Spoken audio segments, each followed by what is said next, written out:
जामिया मिलिया इस्लामिया के पूरे हुए 100 साल। देश के सबसे मशहूर शिक्षण संस्थानों में शामिल है जामिया। जामिया के लिए भीख मांगने तक को तैयार थे महात्मा गांधी।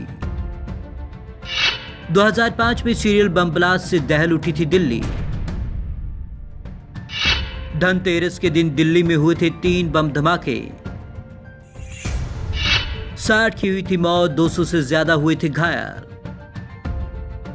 देश के सबसे मशहूर शिक्षण संस्थानों में एक जामिया मिलिया इस्लामिया की स्थापना के आज 100 साल पूरे हो गए। 29 अक्टूबर 1920 को अलीगढ़ में छोटी संस्था के तौर पर शुरू होकर एक सेंट्रल यूनिवर्सिटी बनने तक की इसकी कहानी कई संघर्षों से भरी है।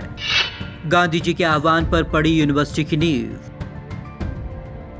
गांधी जी के कहने पर ब्रिटिश शासन के समर्थन से चल रही शैक्षणिक संस्थाओं का बहिष्कार शुरू हुआ था।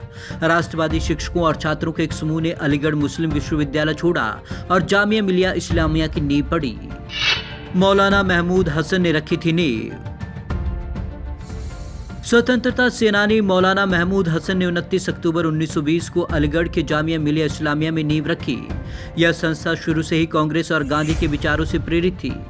1925 में आर्थिक सेहत बिगड़ी तो गांधी जी की सहायता से संस्था को करोलबाग दिल्ली लाया गया। तब महात्मा गांधी ने यह भी कहा कि जामिया को चलना होगा।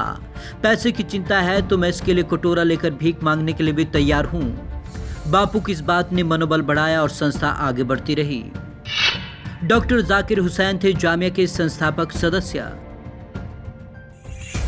भारत के तीसरे राष्ट्रपति डॉक्टर जाकिर हुसैन महज 23 साल की उम्र में जामिया मिलिया इस्लामिया के संस्थापक सदस्य थे। उन्होंने अर्थशास्त्र में पीएचडी की डिग्री जर्मनी के बर्लिन विश्वविद्यालय से ली और लौटकर जामिया के वाइस चांसलर का पदभार भी संभाला। साल 1963 में उन्हें भारत का सर्वोच्च नागरिक सम्मान भारत रत्न से नवाजा गया। डॉक्टर जाकिर हुसैन ने पूरे जीवन काल को दी फिलोसफर प्रेसिडेंट स्पीक्स पुस्तक के जरिए बताया गया है।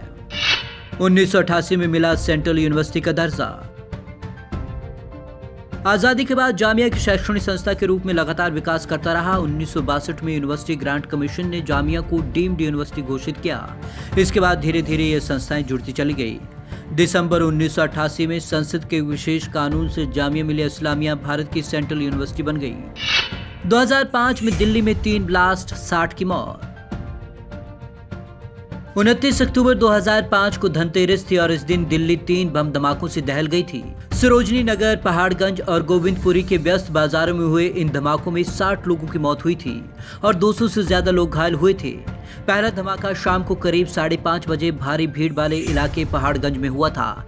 ठीक आधे घंटे बाद लगभग 6 बजे एक और व्यस्त बाजार सरोजनी नगर में दूसरा बम धमाका हुआ। ये धमाके बस, कार और बाइक में हुए थे। इन धमाकों के पीछे आतंकी संगठन लश्कर ए तैयबा का हाथ था। रेड क्रॉस की हुई थी स्थापना। 29 अक्टूबर 1863 को स्विट्जरलैंड के जिनेवा में अंतर्राष्ट्रीय रेड क्रॉस और रेड क्रिसेंट मूवमेंट की नींव रखी गई। इसका मुख्य उद्देश्य युद्ध में घायल सैनिकों की मदद करना था। इस काम में किसी भी पक्ष के साथ भेदभाव नहीं करना था। जर्मनी के वुटेनबर्ग में इसकी पहली शाखा का गठन किया गया। इसका विचार तब आया जब व्यक्ति ने युद्ध में एक ही दिन में 40,000 सैनिकों की मौत देखी थी। Bureau report, Punjab Kesari TV, Chandigarh.